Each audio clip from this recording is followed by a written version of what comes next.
नमस्कार दोस्तों, मैं सत्या सर आपका आपके YouTube channel math bye Satya में स्वागत करता हूं। दोस्तों सबसे पहले मैं आज मेरे सेशन का पहला दिन है। मैं आप लोगों को फादर डे पर ढेर सारी शुभकामनाएं देना चाहता हूं। दोस्तों आज के सेशन में हम लोग पढ़ने वाले हैं संख्या पद्धति का पार्ट 1, जिसमें हम जानेंगे classification of number. Classification of number में क्या क्या चीज़ें आती हैं, कहाँ से सवाल पूछे जाते हैं। आने वाले सारे एग्ज़ामों में जितने एग्ज़ाम में सवाल आए हैं दोस्तों, उस सारे सवाल मैं ले करके कंटिन्यू वीडियो मैं लेके आऊँगा। कंटिन्यू रिकॉर्डेड वीडियो आपको अभी मिलेगी। फिर सेटअप आप लोगों का प्यार इसी तरीके से बना रहेगा तो सारा चीज़ हो जाएगा, बस आपका साथ चाहिए। तो दोस्तों आज पहली क्लास में नंबर सिस्टम में हम जानेंगे कि नंबर सिस्टम होता क्या है, नंबर सिस्टम कहते किसे हैं। अगर कोई आपसे पूछ दे कि नंबर सिस्टम किसे कहते हैं, तो नंबर सिस्टम का मतलब यही होता है दोस्तों कि संख्याओं को दर्शाने वाली पद्धति को हम क्या बोलते हैं, संख्या पद्धति। यानी नंबरों को रिप्रेजेंट करने वाले सिस्टम को हम क्या बोलते हैं, नंबर सिस्टम। नंबर सिस्टम में जो हमारे टर्म में आता है, जो हमको पढ़ना चाहिए, कौन कौन से सिस्टम पढ़ना चाहिए जो ज़रूरी है हमारे काम के लिए दोस्तों। तो पहला जो सिस्टम होता है डेसिमल सिस्टम होता है। क्या होता है दोस्तों, पहला जो सिस्टम होता है डेसिमल सिस्टम, जिसे हम बोलते हैं क्या, दशमलव पद्धति बोलते हैं, जिसे हम क्या बोलते हैं दोस्तों, दशमलव पद्धति। जो दूसरा सिस्टम हमारे सिलेबस में आता है वो होता है दोस्तों बाइनरी सिस्टम। क्या होता है दोस्तों, बाइनरी सिस्टम। बाइनरी सिस्टम का मतलब होता है दोस्तों द्विआधारी पद्धति। द्विआधारी पद्धति। अब द्विआधारी पद्धति और दशमलव पद्धति है क्या। दशमलव पद्धति में दोस्तों दशमलव पद्धति में हम देखेंगे कि कितने अंक आते हैं। तो दशमलव से ही आपको पता चलता है कि दशमलव पद्धति ऐसी पद्धति है जो 10 का बोध कराती है। यानी कुल कितने अंक आते हैं, 10 अंक आते हैं। आपसे पूछ ले कि दशमलव पद्धति में कितने अंक आते हैं, तो आप क्या बोलेंगे, 10 अंक आते हैं। कितने अंक आते हैं, 10 अंक आते हैं। 10 अंकों में कौन कौन से अंक होंगे, 0 से लेकर के 9 तक। 0 1 2 3 4 5 6 8 9 तक आएंगे दोस्तों। द्विआधारी पद्धति में 2 अंक आते हैं। कितने अंक आते हैं दोस्तों, 2 अंक आते हैं। कितने अंक आते हैं, 2 अंक आते हैं। वो कौन कौन से होते हैं, 0 और 1 होते हैं। वो कौन कौन से होते हैं, 0 और 1 होते हैं। ठीक है, तो हम अब इन सिस्टमों में binary to decimal, decimal to binary conversion को बाद में मैं ले रहा हूँ। पहले मैं डेसिमल में जो 10 अंक आते हैं, उन 10 अंकों से मेरे दोस्तों आपके एग्ज़ाम में जो सवाल आते हैं, यूपी टेट, यूपीएसआई, जितने सारे कॉम्पिटिटिव एग्ज़ाम्स हैं जहाँ से सवाल आते हैं, वो सवाल आता क्या है। डेसिमल सिस्टम में जो 10 अंक होते हैं दोस्तों, डेसिमल सिस्टम में जो 10 अंक होते हैं वो कौन कौन से होते हैं, 0 1 2 3 4 5 6 7 8 9। इन अंकों की मदद से हम किसी संख्या का क्या कर लेते हैं, निर्माण कर लेते हैं। इन अंकों की मदद से हम क्या करते हैं, किसी संख्या का निर्माण कर लेते हैं। जैसे मैंने कोई संख्या ले लिया 6 7 9 8। मैंने क्या संख्या ले लिया, 6 7 9 8। यहाँ से आपके एग्जाम में सवाल क्या पुटअप किया जाता है, यहाँ से सवाल 2 पुटअप किया जाता है मेरे दोस्तों। यहाँ से 2 बातें आपसे पूछी जाती हैं। यहाँ से 2 बातें आपको पूछी जाएंगी। एक पूछा जाता है आपका प्लेस वैल्यू।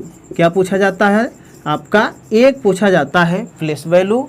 एक दूसरा पूछा जाता है दोस्तों फेस वैल्यू। क्या पूछा जाता है, फेस वैल्यू। प्लेस वैल्यू का मतलब होता है दोस्तों स्थानीय मान। क्या होता है, प्लेस वैल्यू का मतलब होता है दोस्तों स्थानीय मान। स्थानीय मान। फेस वैल्यू का मतलब होता है दोस्तों अंकीय मान। क्या होता है, अंकीय मान। अंकीय मान या कभी कभी से क्या बोलते हैं हम, जातीय मान बोलते हैं। इसे क्या बोलते हैं, जातीय मान। जैसे मैंने संख्या लिया 6 7 9 8, फेस वैल्यू और प्लेस वैल्यू को मैं लेके चल रहा हूँ दोस्तों। तो प्लेस वैल्यू में जैसे अगर आपसे पूछ दे कि 6 7 8 9 संख्या दी गई है, 6, 7, 8, 9 संख्या दी गई है, इसके स्थानीय मान को आप निकालें। स्थानीय मान से ज़्यादा सवाल पूछते, जब मैं सवाल लूँगा जितने आए हुए सवाल, तब आपको समझ आएगा कि कैसे कैसे सवाल एग्जाम में पुटअप किए जाते हैं। आप उन सवालों को आप समझ नहीं पाते हैं कि वो स्थानीय मान का सवाल है, आप कैलकुलेशन में गलत करके आते हैं। जैसे 9 है दोस्तों, तो 9 है तो 9 अपने जगह पर है तो कितने की औकात रख रहा है? 9 की। प्लेस वैल्यू का मतलब, स्थानीय मान का मतलब होता है जो संख्या जिस स्थान पर है उसकी औकात कितनी है। यानी 8 है दोस्तों, तो 8 की औकात 80 है। अच्छा, स्थानीय मान का आकलन हम कैसे करेंगे? जो संख्या जहां पर है, जिस स्थान पर है, उसके बगल में अगर सिंगल संख्या है तो उसके बगल में सिंगल जीरो चिपकाएंगे। जैसे 7 है, 7 के बगल में डबल संख्या थी तो डबल जीरो चिपकाएंगे, तो 7 की औकात कितना हो जाएगी? 700 हो जाएगी। जैसे 6 है मेरे दोस्तों, तो 6 के आगे ट्रिपल संख्याएं हैं तो हम 3 जीरो चिपकाएंगे, इसका मतलब इसकी औकात कितना हो जाएगी? 6000 यानी 6000 हो जाएगी। तो ये आप समझ गए होंगे कि स्थानीय मान हम कैसे निकालेंगे। अंकीय मान की अगर मैं बात करूं, जैसे इसी संख्या पर मैं अंकीय मान की बात करूं दोस्तों, तो इसी संख्या में अंकीय मान में अंक जो है उसकी जाति कभी परिवर्तित नहीं होती है। जैसे 9 है तो 9 का अंकीय मान 9 होगा, 8 का अंकीय मान 8 होगा, 7 का अंकीय मान 7 होगा और 6 का अंकीय मान कितना होगा दोस्तों? 6 ही होगा। सवाल आपसे एग्जाम में क्या पूछा जाता है? सवाल आपसे एग्जाम में पूछा जाता है कि वे कौन सा अंक होता है या वह कौन सी संख्या होती है जिसका अंकीय मान और जातीय मान कभी भी नहीं बदलता है। वह कौन सी संख्या होती है जिसका अंकीय मान और जातीय मान कभी नहीं बदलता है? तो दोस्तों देखिए, स्थानीय मान में कौन सी संख्या है जो स्थानीय मान में भी उतना ही है और अंकीय मान में भी उतना ही है। तो आप देख रहे हैं जो 9 है दोस्तों, 9 यहाँ भी 9 की औकात रख रहा है और 9 यहाँ भी 9 की औकात रख रहा है। इस बात का मतलब ये है दोस्तों कि 9 का मतलब ये है कि ये इकाई का क्या है? अंक है। ये किसका अंक है? यूनिट डिजिट पर है, ये यूनिट डिजिट पर। तो आप लिखना चाहें तो लिख सकते हैं नोट में कि इकाई का अंक स्थानीय मान और जातीय मान में परिवर्तित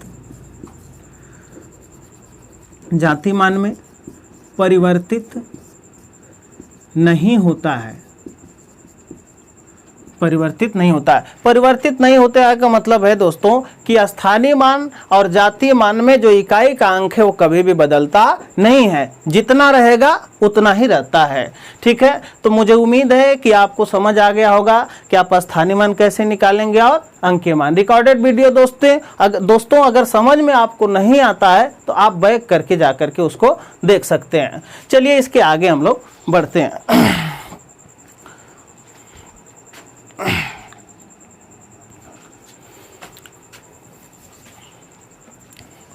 इसके आगे की बात हम करते हैं दोस्तों।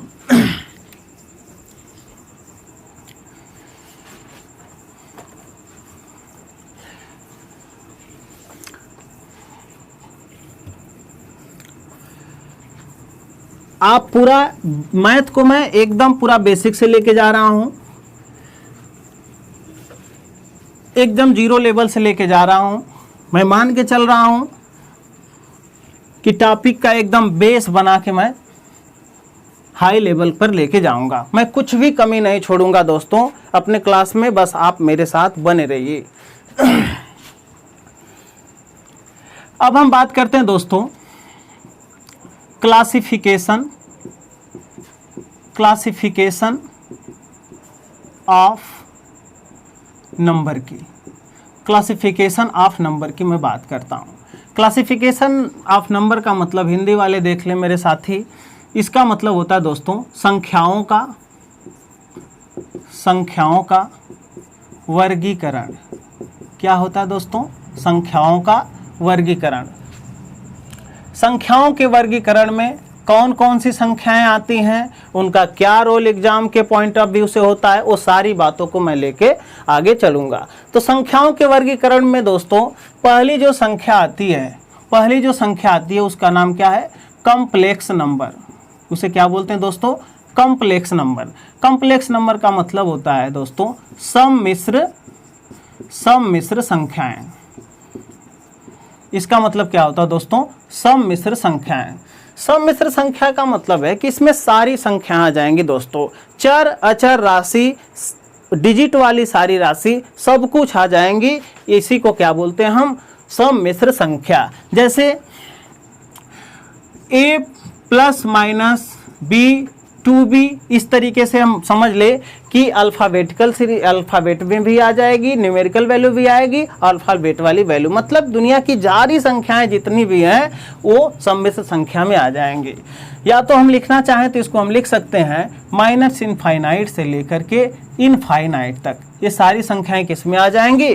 सम्मिश्र संख्या में आ जाएंगे। अब सम्मिश्र संख्याओं को अब हम अलग अलग पार्ट में डिवाइड करने का प्रयास कर रहे हैं। यहाँ से दोस्तों दो क्लासिफिकेशन हम करने जा रहे हैं, आपको बहुत अच्छे से समझ में आएगा। पहला क्लासिफिकेशन होगा दोस्तों रियल नंबर। पहली जो संख्या होगी वो क्या होती है? Real number. दूसरी जो संख्या होती है दोस्तों इमेजिनरी नंबर। क्या होती है दोस्तों दूसरी संख्या? Imaginary number. दूसरी संख्या को क्या बोलते हैं? Imaginary number. इमेजिनरी नंबर का मतलब होता है दोस्तों काल्पनिक संख्याएं। क्या होता है? काल्पनिक संख्याएं। काल्पनिक संख्याएं जो खाली दोस्तों कल्पनाओं में हो, जो खाली कल्पनाओं में हो, उसका यूज नहीं होता है, लेकिन सवाल में यूज कभी कभार अगर आपके एग्जाम में पूछ दे कभी बाई चांस, तो इसका मेंशन होता है। इसे हम बोलते हैं आईओटा। इसे क्या बोलते हैं दोस्तों? आईओटा। जो आई से सीरीज दर्शाई जाती है उसे क्या बोलते हैं हम? आईओटा। आई स्क्वायर बराबर दोस्तों, आई स्क्वायर बराबर होता है -1। आई स्क्वायर बराबर क्या होता है दोस्तों? -1। यानी आई बराबर अगर मैं बात करूं तो आई बराबर रूट में क्या हो जाएगा? -1 हो जाएगा। आई का मान क्या हो जाएगा दोस्तों? रूट में -1 हो जाएगा। यहाँ से संख्या बाई चांस आपसे पूछ ली जा सकती है। अब मैं आता हूँ रियल नंबर। रियल नंबर को हिंदी में दोस्तों क्या बोलते हैं? वास्तविक संख्याएं। क्या बोलते हैं दोस्तों? वास्तविक संख्याएं। रियल नंबर का मतलब होता है संख्याओं में कि जो संख्याएं जितनी भी आज तक सारी संख्याओं का मेंशन किया गया है, तमाम गणितज्ञों ने जो संख्याओं का मेंशन किया है वो सारी संख्याएं किस में आ जाती हैं? वास्तविक संख्याएं में। जैसे माइनस इनफाइनाइट से लेकर के 1 2 3 4 5 डॉट डॉट डॉट इनफाइनाइट तक की जो सारी संख्याएं होती हैं वो किस में आ जाती हैं? वास्तविक संख्या में आ जाती हैं। इतनी बात आप समझ पाए होंगे। बोर्ड में जगह कम होने के नाते बार बार हमें मिटाना पड़ रहा है दोस्तों। इसके आगे मैं बढ़ता हूं, आप अपने कॉपी में सीक्वेंस वाइज छापिएगा, ठीक है। जो चीज़ समझ नहीं आती है, जो भी आपको दिक्कत रहे, जो भी तकलीफ रहे, कमेंट बॉक्स में ज़रूर आप बताएंगे, ठीक है।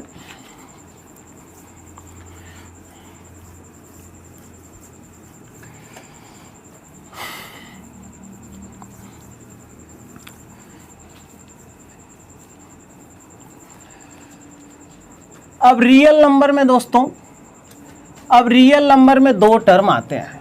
रियल नंबर में कितने टर्म आते हैं? दो टर्म आते हैं। एक आता है दोस्तों डेसिमल, एक आता है दोस्तों डेसिमल, और एक आता है दोस्तों इंटीजर। क्या आता है? इंटीजर। रियल नंबर में दो टर्म आते हैं, एक डेसिमल आता है और एक इंटीजर। डेसिमल का मतलब होता है दोस्तों दशमलव। डेसिमल का मतलब होता है दशमलव। इंटीजर को हिंदी में दोस्तों क्या कहते हैं? पूर्णांक कहते हैं। इंटीजर को हिंदी में क्या बोलते हैं? पूर्णांक। तो पहले मैं डेसिमल के बारे में चर्चा करूंगा आपसे, उसके बाद मैं इंटीजर के बारे में चर्चा करूंगा, ठीक है। डेसिमल में दोस्तों दो कैटेगरी के डेसिमल आते हैं। हमारे क्लासिफिकेशन में जो डेसिमल हैं उनकी दो कैटेगरियां हैं। एक होता है दोस्तों टर्मिनेटिंग डेसिमल। ये क्या होता है? Terminating decimal. एक क्या होता है? Terminating decimal. दूसरा होता है दोस्तों नॉन टर्मिनेटिंग डेसिमल। दूसरा होता है दोस्तों non terminating decimal. Terminating decimal को हिंदी में टर्मिनेटिंग डेसिमल या रिपीटिंग डेसिमल बोलते हैं दोस्तों। टर्मिनेटिंग डेसिमल को हिंदी में बोलते हैं हम पुनरावृत्ति दशमलव। इसे हम क्या बोलते हैं? पुनरावृत्ति दशमलव। नॉन टर्मिनेटिंग डेसिमल को बोलते हैं दोस्तों जिसकी पुनरावृत्ति न की जा सके, जिसको दोहराया न जा सके। तो हम आइए चर्चा करते हैं कि पुनरावृत्ति दशमलव में कौन कौन सी संख्याएं आ सकती हैं जिनकी पुनरावृत्ति बार बार होती रहती है। तो जैसे मैं पहली संख्या को अगर लिखूं, जैसे 1 4 1 1 4 1 1 4 1, इस तरीके से संख्याओं का आगे बढ़ना जारी रहता है। जैसे 0.33333, जैसे 0.6666, ये सारी चीज़ें किस में आ जाती हैं दोस्तों? टर्मिनेटिंग डेसिमल में आती हैं। जैसे अगर जो संख्या रिपीट करती है, जो संख्या रिपीट कर रही है उसको हम टर्मिनेट भी कर सकते हैं। कैसे कर सकते हैं? जैसे 141 141 141 लगातार 3 डिजिट पर रिपीटेशन हो रहा है, इसको हम लिख सकते हैं 0.141 के ऊपर बार। इसे क्या लिख सकते हैं दोस्तों? 0.141 के ऊपर बार।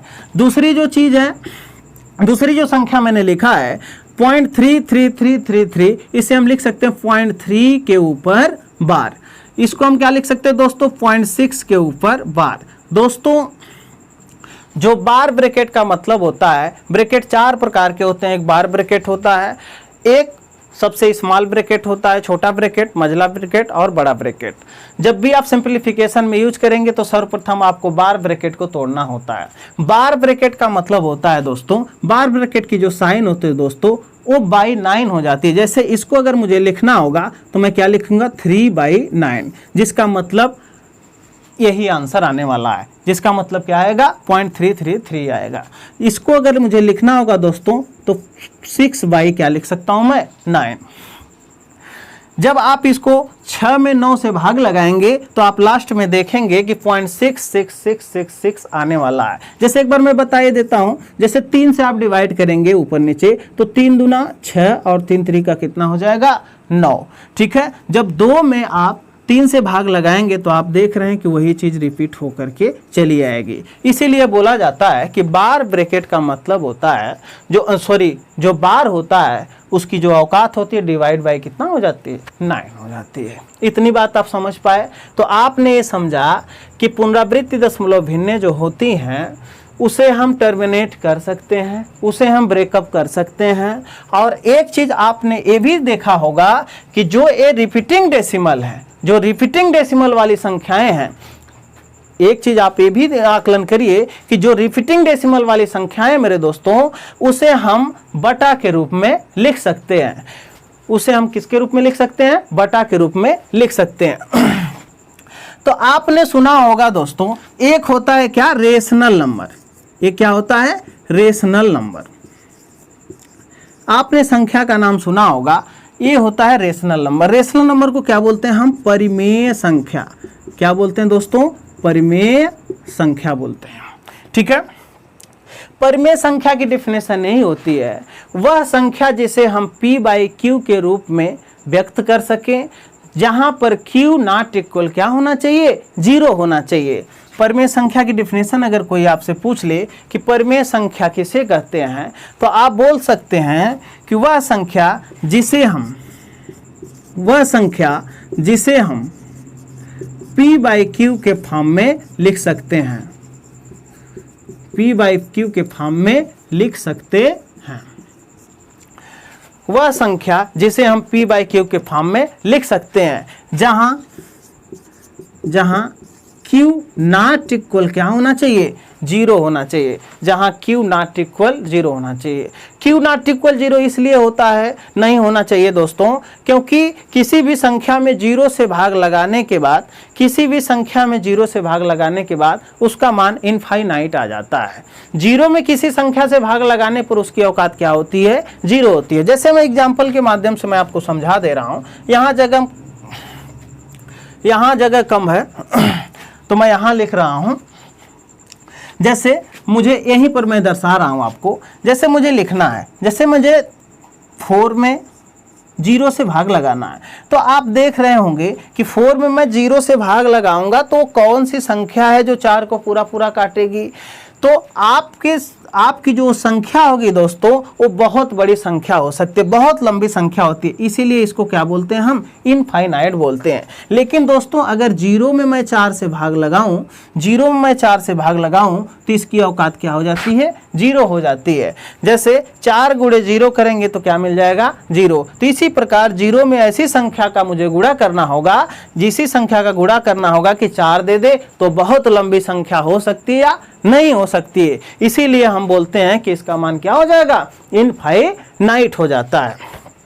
परमेय संख्या के बारे में आप समझ पाए। परमेय संख्या को हम किसके फॉर्म में लिख सकते हैं, p/q के फॉर्म में लिखते हैं। q नॉट इक्वल क्या होना चाहिए, 0। तो आप बताइए मेरे दोस्तों, जो ये टर्मिनेटिंग डेसिमल है इसको तो भी तो हम p/q के फॉर्म में व्यक्त किए हैं। इसका मतलब कि जो टर्मिनेटिंग डेसिमल है यानी जो पुनरावृत्ति दशमलव भिन्ने हैं, वही जो भिन्ने कहलाती हैं वो क्या कहलाती हैं, परमेय संख्या कहलाती हैं।